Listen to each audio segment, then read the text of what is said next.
Alors, ouais, du coup, je précise, donc c'est une conférence de psychologie, donc je vais très peu parler d'éthique. Je parle d'éthique sur ma chaîne, mais là, je vais très peu en parler.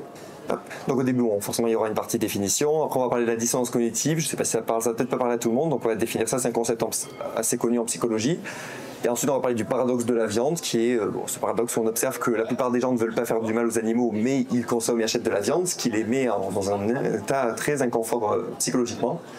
Et on va voir comment les gens résout cet état de dissonance et à quel point on est très irrationnel sur cette question. Et quand on aura vu tout ça, on va ensuite finir par les implications pratiques. Qu'est-ce que ça apporte au mouvement militant, qu'est-ce que ça apporte à l'animalisme de savoir tout ça. Donc on va commencer par les définitions. Déjà le spécisme, est-ce que ça parle à tout le monde ici le spécisme? Est-ce que quelqu'un peut donner une définition du spécisme? C'est une hiérarchie dans les espèces. Ok, une hiérarchie dans les espèces. L'espèce humaine est supérieure à Ok, donc considérer que l'espèce humaine est supérieure à celle des autres. Bon, en fait, moi j'ai distingué, enfin je dis moi, c'est pas moi qui ai fait ces définitions, hein. Il y a plusieurs définitions. Bon, la première que je pense c'est sûrement celle que vous avez la plupart en tête, qui est la discrimination sur le critère d'espèce. C'est celle qui est beaucoup utilisée en philosophie morale, qui est une analogie sur le sexisme et le racisme, on va dire de la même manière, c'est la discrimination sur le critère d'espèce. Et on peut aussi voir d'autres définitions. Donc il y a par exemple la définition en sociologie qui est là, est vraiment l'observation dans le contexte réel, le rapport de domination qu'on pourrait observer de l'espèce humaine sur les autres espèces. Et on peut distinguer aussi une définition en psychologie qui est tout le système de croyances et tous les stéréotypes, les préjugés relatifs à l'espèce. Donc la différence, l'intérêt aussi de distinguer ça, c'est que en philosophie morale, on est sur du normatif, donc on fait des jugements de valeur, on va questionner d'un point de vue philosophie morale si c'est bien d'avoir le critère d'espèce, s'il faut être spéciste. Alors qu'en psychologie, en sociologie, c'est pas ça qui nous intéresse. La psychologie, elle n'est pas là pour dire ce qui est bien ou pas de faire. On va juste observer comment ça se matérialise dans le monde réel, à quel point les gens sont spécistes, quels sont les rapports de domination dans la société. Alors ici, je vais pas défendre l'antispécisme, par exemple. Moi, j'y viens d'ailleurs. Voilà, donc l'antispécisme qui est un terme utilisé en philosophie pour dire, vu que le critère d'espèce est pas pertinent, on va rejeter le spécisme. Donc ici, je vais pas le défendre, c'est pas mon propos, quoi. J'ajoute encore une autre définition, donc c'est le sentientisme, qui est là un terme qui vient aussi de la philosophie morale, qui dit, vu qu'on rejette le critère d'espèce, quel critère il faut prendre pour considérer les individus? Il faut prendre le critère de sentience, donc la capacité des individus à avoir des ressentis subjectifs, positifs ou négatifs. C'est intéressant d'un point de vue psychologique, le sentientisme, parce qu'en fait, ce qu'on observe, c'est que la plupart des gens, ils sont peut-être pas militants, ils ont pas forcément le mot, mais la plupart des gens ont quand même l'intuition morale que si l'individu peut souffrir, ça peut quand même poser un problème moral, et s'il peut pas souffrir, a priori, ça pose moins de soucis, et il y aura aussi moins de culpabilité s'ils se disent qu'il n'y a pas de souffrance. Et voilà, donc ça nous intéressera un peu plus par la suite. J'ajoute une autre définition qui est le carnisme, qui est là un terme qui vient vraiment de la psychologie. C'est la psychologue Mélanie Joy qui a théorisé ça, qui est donc tout le système de croyances et le système d'idéologie en fait qui justifie et qui est légitime la consommation des animaux, enfin de certains animaux plus précisément. Voilà, donc le carnisme il est plus centré sur la consommation et le spécisme peut servir de justification, mais il y a d'autres arguments qui peuvent servir à justifier la consommation des animaux.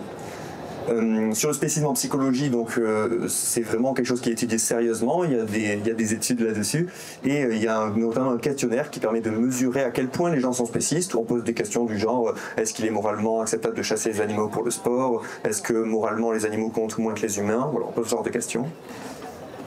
Voilà, donc là je vais parler de dissonance cognitive. Est-ce que ça vous parle ce terme ou est-ce que c'est nouveau? Ouais. Je vais donner une définition simple que je vais critiquer ensuite. Souvent on définit la dissonance cognitive comme un conflit, une tension qu'on peut avoir, qu'on peut ressentir quand il y a une contradiction entre nos pensées, nos comportements. Et ça crée un inconfort psychologique qu'on va chercher à résoudre parce qu'on n'aime pas avoir cet état de dissonance cognitive. On va chercher à être dans consonance cognitive. Alors cette définition elle est juste en soi, mais elle est un peu ambiguë. Elle date de 1957. Dans les recherches plus récentes, ce que les auteurs disent, c'est que c'est un peu ambigu parce que ça désigne à la fois la théorie de la dissonance cognitive, donc tout ce que je viens de dire, l'incohérence qui mène à un sentiment inconfortable, qui mène ensuite à des stratégies de réduction, mais ça désigne aussi l'état de dissonance cognitive, donc l'état d'inconfort psychologique qu'on ressent quand on est en dissonance. et l'incohérence. Pourquoi c'est important de les distinguer? C'est que l'incohérence ne mène pas forcément à un état de dissonance cognitive. Souvent, même dans le milieu militant, quand les gens sont incohérents, on a peut-être tendance à le dire, on entend souvent « Ah, t'es en dissonance cognitive », notamment sur la question animale. Alors, c'est pas tout à fait juste parce que ce qu'on observe, j'allais dire dans les études, mais qu'on voit aussi dans le quotidien, c'est que souvent, les gens sont incohérents et ça ne leur pose aucun souci, en fait. C'est-à-dire qu'il n'y a pas systématiquement de dissonance, des fois on est incohérent et on vit très bien avec. Voilà. Donc c'est certaines incohérences qui créent une dissonance, mais c'est pas systématique. Donc je vais pas forcément trop détailler, là on parle vraiment, c'est une théorie qui existe bien avant d'être en lien avec la condition animale, comme on va voir ensuite. Et donc là je détaille pas trop sur la dissonance, mais je passe direct à la dissonance cognitive relative à la viande. Voilà, donc comme je disais en introduction, la plupart des gens aiment bien les animaux, ils ne veulent pas faire souffrir les animaux, ils considèrent qu'il y a quand même un problème moral à faire souffrir les animaux, hein. Je dis en général parce qu'évidemment il y a des exceptions, il y a des gens qui n'ont aucun souci à tuer des animaux, voilà. Mais pour la plupart des gens, ils n'aiment pas trop qu'on leur rappelle le lien entre la viande et l'animal, c'est pas très confortable. Et en même temps, ils achètent de la viande, ils en consomment, et c'est ce qu'on appelle en psychologie le paradoxe de la viande. Et du coup, comme je disais tout à l'heure, les gens, quand ils sont en état de dissonance, ils n'aiment pas trop ça, donc ils vont toujours chercher à les résoudre. Et ça, c'est depuis longtemps très étudié en psychologie, comment les gens font pour résoudre les états de dissonance et retrouver une consonance. Donc il y a 3 grandes stratégies qu'on va retrouver tout autant pour les questions par rapport aux animaux. Donc le premier, c'est l'alignement du comportement sur la pensée. Ensuite, il y a la prévention, donc c'est en amont éviter de ressentir la dissonance. Et ensuite, il y a la rationalisation du comportement. Je vais détailler ça. Donc le premier, c'est l'alignement du comportement sur la pensée. Donc si je pense quelque chose et que j'agis différemment, je suis rationnel, donc je vais changer mon comportement. Si je pense que faire souffrir les animaux, c'est pas terrible, et que je m'accorde ça dans mes comportements, je fais souffrir les animaux, en toute logique, je vais changer ça. Je vais par exemple devenir végétarien, voire vegan. Voilà. Sauf que ce qu'on trouve en psychologie, c'est que, en fait, on n'est pas si rationnel que ça. Il y a une citation de Heinlein qui dit « L'être humain n'est pas un animal rationnel, mais un animal rationalisant ».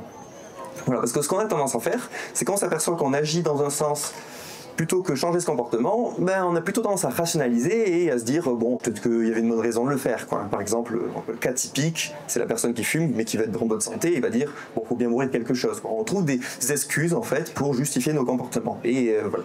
Et on évite de se remettre en question. Voilà, là je cite la théorie de l'engagement, qui est une théorie en psychologie qui dit que nos actes nous engagent, et ce qu'on observe dans les études, c'est que plus les gens agissent d'une certaine manière, plus ils vont agir encore plus dans ce sens, et plus ils vont se persuader que c'était la bonne chose à faire, et se persuader que oui, mais surtout qu'ils voulaient le faire. C'est vrai qu'on n'a pas l'impression que finalement on a été...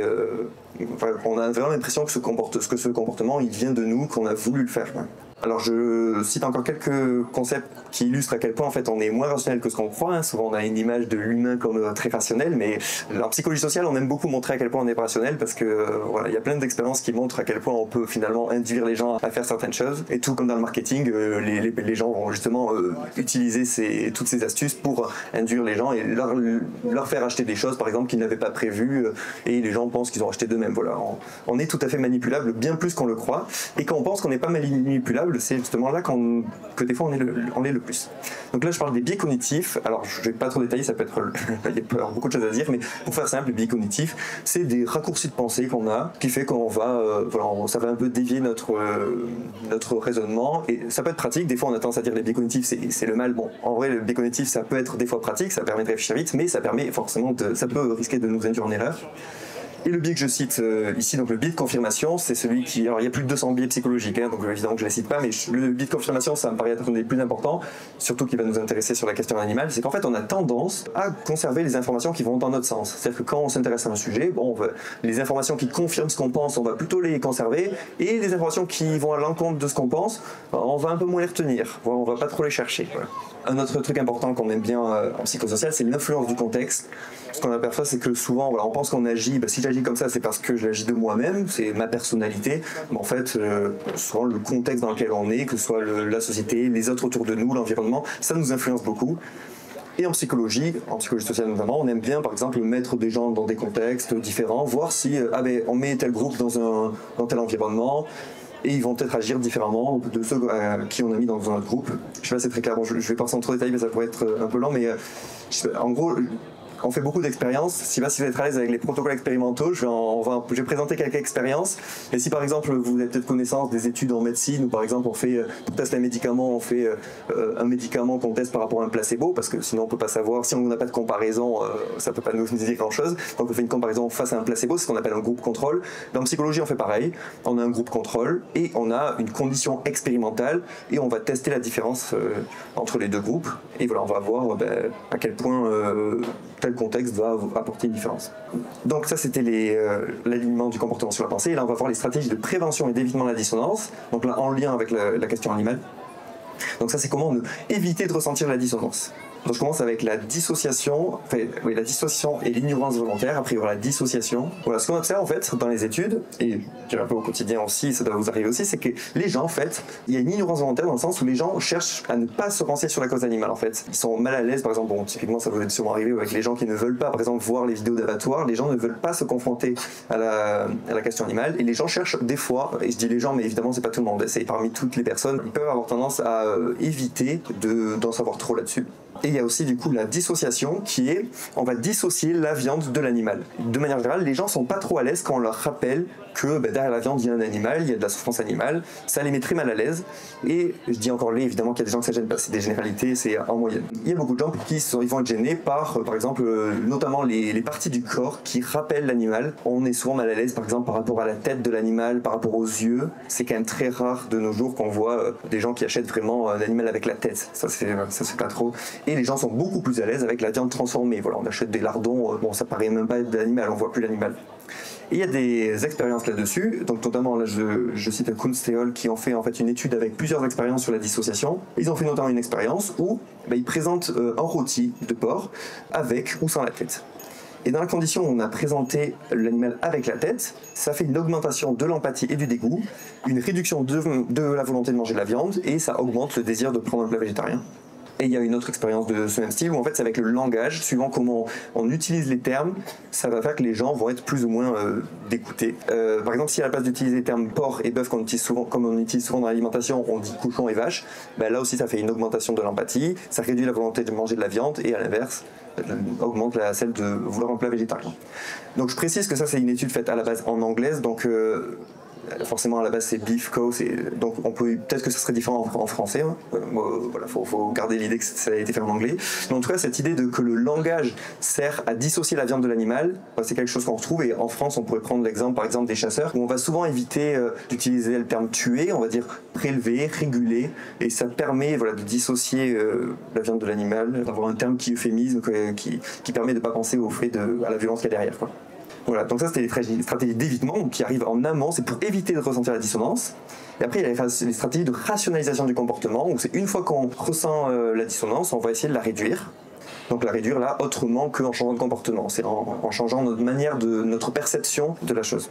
Donc il y a les stratégies indirectes et les stratégies directes. Donc dans les stratégies indirectes, on va minimiser notre responsabilité dans l'acte. C'est-à-dire qu'on dit, ok, manger de la viande c'est un problème, mais on va justifier ça différemment. Et après dans les stratégies de minimisation, dans les stratégies directes, on minimise l'immoralité de l'acte. C'est-à-dire on admet qu'on mange de la viande, mais on va dire que là c'est pas un problème.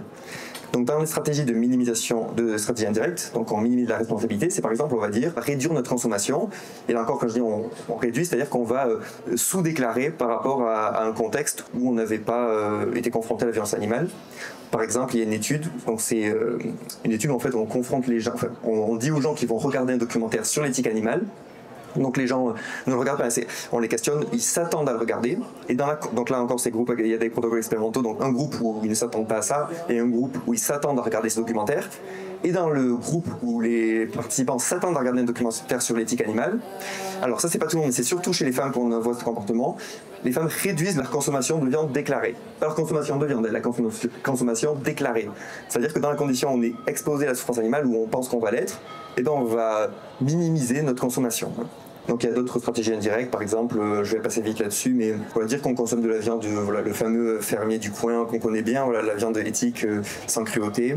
Il y a le fait de critiquer les végétariens, on détourne le sujet. Il y a aussi rejeter la responsabilité sur les autres. On va dire ok c'est un problème, mais le problème c'est quand même les industriels, c'est les ouvriers d'abattoirs qui font pas correctement. Voilà, on évite de se responsabiliser. Il y a aussi s'indigner d'autres pratiques pires. On va dire, bon, c'est vrai que c'est pas terrible ce qui se passe, mais bon, ailleurs c'est pire, hein. Il y a quand même d'autres pays où ils font telle ou telle pratique qu'on trouve bien plus horrible. Et après, il y a aussi le fait de considérer qu'on fait d'autres bonnes actions à côté. Donc là encore, on détourne de notre action par rapport aux animaux. On va dire oui, mais on fait autre chose. On parle aussi de licence morale, si vous avez peut-être déjà vu ce terme, où en fait, c'est comme si on avait une espèce de quota où on se dit, bon, quand on a fait de bonnes actions d'un côté, on peut se permettre de faire des actions moins bien. Voilà, comme si on avait une jauge. Donc ça, c'était les stratégies indirectes. Donc les stratégies indirectes, en fait, elles minimisent la responsabilité, mais elles ne prémutent pas de la future dissonance, parce qu'on considère toujours qu'il y a un problème. Donc quand on sera de nouveau confronté plus tard à la souffrance animale ou à l'exploitation animale, on va de nouveau risquer de ressentir une dissonance cognitive. Alors que les stratégies directes, vu qu'elles minimisent l'immoralité de l'acte, là, elles prémunisent vraiment de la future dissonance. Une fois qu'on considère qu'il n'y a aucun problème à manger de la viande, on peut être de nouveau confronté à la souffrance animale, on considère qu'il n'y a pas de souci. Donc dans les stratégies directes, notamment les 4 N, donc c'est en gros tout plein d'arguments qu'on voit. Donc les 4 N, c'est les arguments les plus récurrents en fait. Donc manger de la viande c'est naturel, manger de la viande c'est normal, c'est nécessaire et c'est bon. Donc on a ici en anglais, pour ça qu'on dit les 4 N. Et en fait, ça s'inscrit dans un panel d'arguments. Alors si vous avez peut-être l'habitude de débattre de la cause animale, vous avez sûrement vu que les gens souvent trouvent une sorte de millefeuille argumentatif. En fait, ils vont dire oui, mais le lion mange la gazelle, et quand on débloque l'argument, ils vont dire oui, mais les protéines. Et en fait, c'est des arguments. Quand je dis c'est un millefeuille, c'est pas des vrais arguments en fait, parce que c'est évident que c'est pas des vrais arguments dans le sens où si on dit voilà, la personne dit ouais, mais la tradition, si on leur dit ouais, mais est-ce que l'excision c'est ok parce que c'est la tradition, ils vont dire ah ben non. Donc, en fait, c'est évident. Ces personnes elles-mêmes considèrent bien que l'argument il est mauvais et vu qu'il n'est pas applicable dans d'autres contexte. En fait, ces arguments, ce n'est pas des vrais arguments. La personne ne pense pas que c'est un bon argument, mais elle cherche à justifier. En fait, voilà, on est dans une approche de rationalisation. On cherche à justifier notre comportement, et donc on trouve des excuses par tous les moyens. Et quand l'excuse est démoquée, on va en trouver une nouvelle tout de suite ensuite. Et c'est pour ça que ça a souvent aucun sens. La plupart des débats sur la cause animale sont vraiment très mauvais pour cette raison, c'est que on s'attache pas à une thèse, ça part de dans tous les sens, il y a arguments qui s'enchaînent et ça mène à rien. Donc j'imagine que parmi vous, vous avez sûrement eu des débats qui n'ont eu aucun sens et qui ont mené à rien. Et donc pourquoi les 4N, c'est que dans la majorité des arguments pourris qu'on a dans ces débats, la majorité peuvent être présumés dans naturel, normal, nécessaire ou pas. Après, il y a la stratégie indirecte, toujours, il y a la diminution du statut moral des autres animaux. Forcément, si on considère qu'ils ont moins d'importance moralement, voilà, c'est pas grave. Hein. Faire souffrir un humain, c'est grave, mais faire souffrir les animaux, c'est pas grave. Donc ça permet forcément de justifier la consommation de viande s'il n'y a plus aucun problème à faire souffrir les animaux. Et ensuite, il y a la démentalisation, qui est la négation de la vie mentale des autres animaux. Donc typiquement, quand on va nier que les animaux souffrent, ou ce qu'on voit aussi, c'est que des fois, les gens vont minimiser les capacités mentales des animaux. Ça peut être aussi intellectuel. Des fois, on va se dire, ils sont bêtes. Des fois, la démentalisation peut aussi servir à justifier. Voilà, c'est d'abord on fait une diminution du statut moral, et ensuite aussi pour justifier cette diminution du statut moral, il y a une démentalisation où on va dire c'est parce qu'ils ont pas trop ressenti. Voilà, donc c'est comme ça qu'on peut justifier la diminution du statut moral. Et ensuite, il y a encore un autre terme qui est la désensibilisation. C'est que souvent, ce qui peut se passer, c'est que quand on est confronté à la souffrance animale, forcément, si on ne ressent plus rien face à ça, on a moins de culpabilité, forcément. Donc voilà, la désensibilisation, c'est cet engourdissement émotionnel face aux des animaux. Voilà, on va dire, ça nous fait plus grand-chose d'y être confronté. Et là, je vais vous présenter quelques expériences qui montrent que ces stratégies directes, les gens les mettent vraiment en place, parce que jusque-là, on pourrait se dire, ouais, mais ça se trouve peut-être que les gens qui minimisent les émotions des animaux ou qui considèrent moins les animaux, en toute logique, ils les mangent parce qu'ils s'en moquent, et les gens qui ont une meilleure perception des animaux, ils les mangent moins, hein, c'est tout à fait logique. Et peut-être que dans des pays où on considère que les chiens c'est important, on les mange pas, mais les vaches on s'en moque, donc on les mange, et donc les gens seraient rationnels par rapport à ça. Et les protocoles expérimentaux vont montrer que non, il y a bien un lien de causal qui est dans l'autre sens, que c'est bien le fait de consommer les animaux et de les exploiter qui fait qu'on rationalise et qu'on considère ensuite que c'est moins grave et qu'on nie leur vie mentale.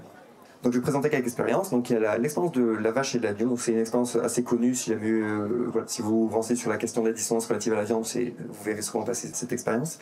Donc là il y a une image d'agneau, mais l'expérience est aussi faite avec une vache. Donc dans le groupe contrôle, on va présenter un agneau ou une vache en disant que cet agneau, il va être déplacé dans un autre enclos et il passera la plupart de son temps à manger de l'herbe. Du coup il y a une condition contrôle où on ne rappelle pas la viande et une condition test où là on rappelle le lien entre la viande et l'animal, où on dit que cet agneau sera amené dans un abattoir, tué, dépecé, envoyé au supermarché comme produit carné pour les humains. Et ce qu'on observe, en fait on va demander au sujet de l'expérience d'évaluer les capacités mentales des animaux. On va leur demander de se positionner sur ce qu'ils pensent des états mentaux de l'animal. Donc est-ce qu'ils ressentent du plaisir, de la peur, d'autres émotions. Et dans la condition où les gens ont été exposés à la souffrance animale, au rappel de la viande de l'animal, eh ben, ils vont davantage nier les capacités mentales. C'est-à-dire que quand on était exposé, on a ceux qui ont vu que cet agneau allait être envoyé à l'abattoir, eh ben, ils vont penser que voilà, que l'animal finalement il ressent moins d'émotions. Donc il suffit juste d'exposer les participants à la souffrance animale pour qu'ils aient une perception différente des animaux. Donc c'est intéressant parce que ça montre bien comment la perception qu'on a des animaux, elle peut être totalement manipulée en fait, expérimentalement. Donc il y a une autre expérience qui est un peu du même style, donc je vais passer assez rapidement. C'est une expérience où là on fait manger directement aux gens, soit dans des conditions de contrôle des noix de cajou, soit dans d'autres conditions du bœuf. Et là aussi, on leur pose des questions. Donc, il y a une tâche où on leur demande d'indiquer sur 27 animaux pour lesquels vous vous sentez moralement obligé de montrer de l'intérêt. Et là, ceux qui ont mangé du bœuf incluent moins d'animaux dans leur cercle de considération. Et on leur demande ensuite aussi d'évaluer la vache, les ressentis, et dans quelle mesure cette vache mérite un traitement moral. Et les sujets qui ont mangé du bœuf attribuent moins de considération morale que les autres. Je présente encore une autre expérience. Cette expérience, je vais vous demander d'un peu participer parce que cette expérience, je trouve que les résultats, avant d'avoir les résultats, je pense qu'on pouvait faire deux hypothèses différentes et voilà, ça m'intéresse de voir à quoi vous attendez comme résultat. Donc c'est l'expérience que j'aime beaucoup, c'est l'expérience du kangourou arboricole. On va présenter aux gens, donc il me semble que c'est aux États-Unis l'expérience, donc ou en tout cas c'est clairement pas de Nouvelle-Guinée comme là où vit le kangourou. Et du coup, les participants n'ont aucune idée de comment vit le kangourou arboricole là-bas. Donc dans la condition contrôle, on leur présente l'animal comme vivant dans ce pays. Voilà, c'est un animal local, quoi. Et dans la condition test, on leur dit que l'animal est considéré comme de la nourriture par les habitants. Alors eux, ils en savent absolument rien, ils connaissent pas du tout la culture locale et ce kangourou. Et on leur demande, la question c'est dans quelle mesure ce kangourou arboricole est capable de ressentir de la douleur et mérite une attention morale. Alors pour moi on pouvait s'attendre à plusieurs résultats, c'est que vu que les participants eux-mêmes ne connaissent pas cet animal, on pouvait se dire est-ce que vu qu'ils considèrent que les autres humains considèrent cet animal comme un aliment, donc ils vont peut-être diminuer son statut moral, ou alors peut-être que de la même manière que nous on va juger, enfin je dis nous en France on va souvent juger d'autres pays, ils vont dire ils mangent du chien parce que vu que c'est pas nous qui le faisons on va beaucoup plus facilement juger, forcément on juge ce qu'on ne fait pas, de la même manière que la plupart des gens auront une difficulté à juger la consommation de viande parce qu'ils y participent, mais auront moins de difficulté à juger la corrida quand ils n'y participent pas. Donc voilà, est-ce que vous entendez par exemple à ce qu'il n'y ait pas de différence, ou est-ce qu'ils attribuent moins de douleur et d'attention morale, ou est-ce qu'à l'inverse ils attribuent au kangourou plus d'attention morale et de ressenti. Est-ce qu'il s'attend à qu'il n'y ait pas de différence? Le groupe à qui on a dit que l'animal était consommé comme un aliment là-bas. Du coup, est-ce qu'il y en a qui s'attendent à ce qu'il y ait moins de douleur et moins d'attention morale? Et est-ce qu'il y en a qui s'attendent à ce qu'à l'inverse, on leur attribue plus de douleur et plus d'attention morale? Voilà. Et voilà, donc c'est la deuxième, c'est en fait ils attribuent moins de douleur et moins d'attention morale, et donc là je trouve que cette expérience elle est quand même assez impressionnante. Elle montre que rien que le fait, alors même qu'on ne les mange pas, rien que le fait de considérer que l'animal est un aliment, on va déjà lui attribuer moins de capacité mentale et considérer que moralement il compte moins. Alors je fais un petit schéma récapitulatif, je ne sais pas s'il va être très clair, c'est toujours compliqué avec les diagrammes. Donc là à gauche, c'est pour montrer tout le panel de stratégies. Donc ça fait un rappel un peu. Donc les stratégies d'évitement, c'est en amont de la dissonance. C'est pour éviter de ressentir la dissonance, on évite de se confronter à la souffrance animale, en refusant par exemple de regarder des vidéos d'abattoir, ou alors on dissocie la viande de l'animal. Et quand on ressent l'état de dissonance, donc soit on change de comportement, par exemple en devenant vegan, soit on rationalise le comportement, et quand on rationalise, donc soit on utilise une stratégie indirecte, où on minimise par exemple sa consommation d'animaux, ou où on minimise notre responsabilité dans l'acte, ce qui ne prémunit pas d'une future dissonance, soit on fait des stratégies directes, où on démentalise les animaux, on considère qu'ils comptent moins moralement, ou on trouve d'autres justifications pour dire qu'on a bien fait de manger de la viande. Ou alors par exemple on va considérer que tel animal ne souffre pas, donc là on a pris l'exemple des poissons. Je fais quelques sur la psychodyspécie pour expliquer aussi les prédispositions qu'on peut avoir, parce que forcément il y a les stratégies de... Tout se joue pas juste avec la question de la dissonance. Je ne voudrais pas vous faire croire ça, donc je vais détailler très rapidement d'autres trucs. Il y a par exemple des prédispositions communes qui peuvent nous amener à être spécistes, pas juste le fait de consommer de la viande. Par exemple, on sait qu'en psychologie depuis longtemps, on utilise ce qui s'appelle le biais de favoritisme pro-endogroupe, où de manière générale, à partir du moment où on considère qu'il y a nous tel groupe, on se définit en tant que groupe par rapport à un autre groupe. Ça peut être sur n'importe quel critère, aussi absurde soit-il. Genre il suffit que je vous dise, d'un côté il y a les rouges, d'un côté il y a les jaunes. Et ça, voilà, on peut dire vraiment sur des... À partir du moment où les gens, quel que soit le critère, ont un sentiment d'identité de groupe, ça peut déjà créer un sentiment, un biais de favoritisme pour un de groupe. On va être plus sympa et on va préférer les gens de notre groupe. Et donc à partir du moment où forcément l'espèce ou d'autres critères, forcément sur n'importe quel critère de discrimination, on peut mettre n'importe quel critère en avant, les gens vont considérer que c'est moins grave de faire souffrir les gens de l'autre groupe. Aussi, cette légitimation qu'on a vue par rapport à la dissonance, le fait qu'on légitime les violences qu'on fait avec les animaux, c'est pas du tout spécifique à la cause animale, c'est quelque chose qu'on trouve en général. C'est dès que notre groupe fait des violences envers l'autre groupe, on a tendance à les légitimer et à considérer que sûrement qu'il y avait une raison, voilà, on justifie ces violences. Il y a des prédispositions un peu individuelles, donc qui vont dépendre des gens. Voilà, par exemple, on a une grosse variable au niveau du genre. Par exemple, de manière générale, on sait que les femmes sont davantage végétariennes. Voilà, il y a plus de femmes dans la cause animale, par exemple. Et on voit dans les études que, par exemple, les femmes, en moyenne, utilisent davantage de stratégies d'évitement et donc de stratégies aussi de changement de comportement, là où les hommes sont davantage spécistes et utilisent davantage de stratégies directes. Après, il y a aussi d'autres corrélations. Par exemple, les gens qui sont davantage spécistes, en moyenne, sont davantage aussi racistes, sexistes. Il y a vraiment une corrélation entre les différentes oppressions. Et notamment, là j'ai mis l'orientation à la domination sociale, donc qui est une idéologie qui justifie les inégalités, qui considère que c'est normal qu'il y ait des dominants et des dominés dans la société. Et c'est important d'en parler parce qu'en fait, en gros, c'est un élément commun qui semble sous-tendre les autres discriminations, quoi, qui semble un peu l'idéologie, avoir une orientation à la domination sociale élevée, prédispose à être discriminant sur beaucoup d'autres points. Hop. Et bien sûr, je ne voudrais pas vous faire croire non plus que tout se joue sur des psychologiques, il y a vraiment une grosse variable sociologique. Voilà, par exemple, il y a l'apprentissage social. On a pris un exemple d'un jouet.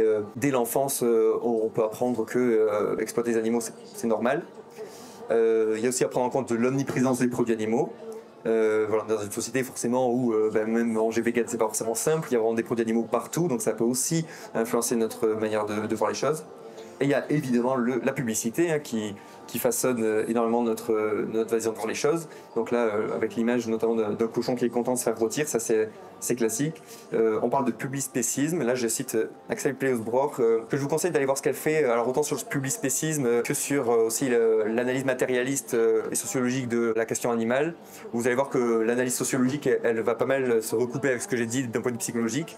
Je peux même dire qu'il y a toute une théorisation sociologique qui a été faite de manière très intéressante et qui est un peu confirmée par les études expérimentales en psychologie. Et dans ce publispécisme, on utilise aussi le terme de suicide food, où on voit les animaux qui sont contents de se faire rôtir. Ouais, forcément, ça donne l'impression que c'est beaucoup moins grave que si on montrait des animaux qui souffraient. Bon, les implications pratiques, parce que bon, on a vu, on voit que les gens rationalisent, qu'ils ont tendance à justifier leur consommation de viande ou d'éviter de se remettre en question. Et à quoi ça nous sert de savoir tout ça ? Alors déjà, je l'ai dit tout à l'heure, mais il y a souvent beaucoup de débats qui sont assez stériles sur cette question, et donc il y a un gros risque de polarisation du débat. C'est le cas sur beaucoup de sujets politiques, notamment sur la question animale, mais beaucoup d'autres sujets sont très polarisants.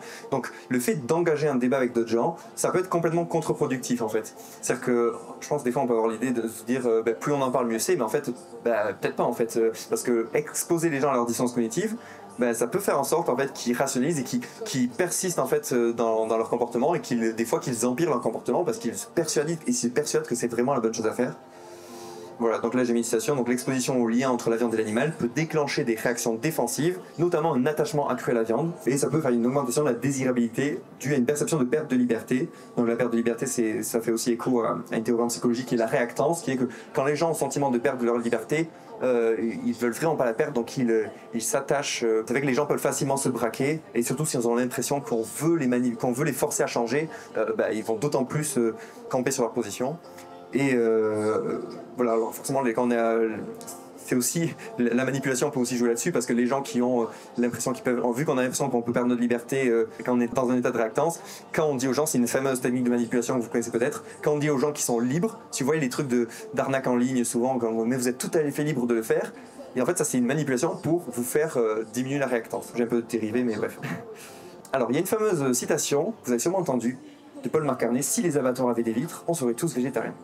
Je pense qu'en fait cette citation elle est assez fausse.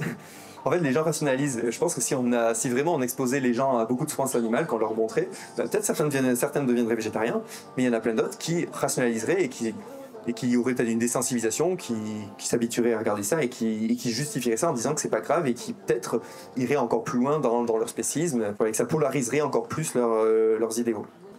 Les éleveurs, par exemple, qui connaissent quand même, ils savent très bien que l'animal finit à l'abattoir, et bien les éleveurs, on observe qu'ils ont moins d'empathie pour les animaux que la population générale. Je pense que certains peut-être pensent l'inverse, mais c'est ça qu'on trouve. Et c'est toi que là j'ai dit, ouais, ce n'est pas que un problème d'information, parce que évidemment qu'il y a un problème d'information, hein, c'est sûr que les gens sont mal renseignés là-dessus. Il y a aussi un problème au niveau de l'éthique animale, parce que bon, quand les éleveurs sont renseignés, évidemment que sur l'exploitation animale en elle-même, ils sont renseignés. Ça ne veut pas dire qu'effectivement sur toute la question du spécisme, de l'antispécisme, sur le côté philosophique, effectivement là il y a beaucoup à dire aussi. Donc je ne suis pas en train de dire qu'il ne faut pas informer les gens, ouais, je précise. Mais en tout cas, il faut éviter d'engager des débats stériles où les gens risquent de renforcer leur spécisme. Une autre citation, les acteurs qui souhaitent réduire la consommation de viande gagneraient à désamorcer les mécanismes par lesquels les mangeurs de viande renforcent leur consommation de viande. C'est-à-dire que, vu qu'on sait que quand on va exposer les gens à la dissonance cognitive et qu'on va peut-être on va dialoguer de ça avec eux, il y a un risque qu'ils trouvent des justifications, et donc il faut trouver comment désamorcer ces justifications, comment faire en sorte qu'ils agissent rationnellement et qu'ils n'agissent pas soit en esquivant, soit en rationalisant, et si une fois qu'ils ont polarisé en plus leurs opinions, ça deviendra encore plus difficile de faire changer.